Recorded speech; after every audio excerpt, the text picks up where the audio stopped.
Հայաստանը հիմա մի հետաքրքիր վիճակում է գտնվում, սիրելի հայրենակիցներ։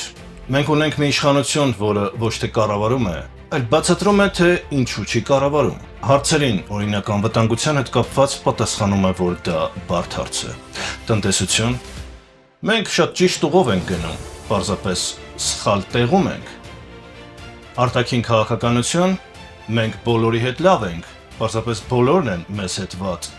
Հայաստանը աշխարհում միակ երկիրն է, որը մարմնով գտնվում է ԵԱՏՄ-ում, բայց հոգով Եվրամիությունում։ Մեր երկրի կառավարությունը հավատում է մի տեսության, որ երբ անդադար խոսես խաղաղությունից, պատերազմը կվախենա ու կփախչի։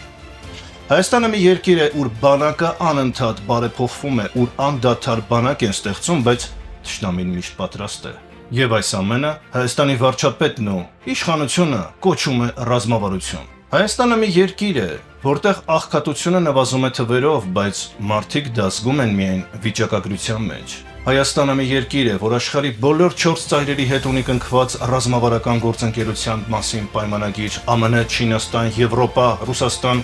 բայց ոչ մի տեղից չկա ոչ մի ներդրում։ Իսկ երբ չկա բացատրություն որևէ հարցի, իհարկե կա կախարդական ֆորմուլա, նախկիններն են մեղավոր։ Տղերք եւ աղջիկներ, եթե մինչև այսօր նախկիններն են մեղավոր, ուրեմն կամ ղեկը նախկինների ձեռքում է դեռևս, կամ դուք ուղղակի վարել չգիտեք։ Հայաստանը կարոտ է մի իշխանության, որը ունի լուծումներ, այլ ոչ թե միայն արդարացումներ։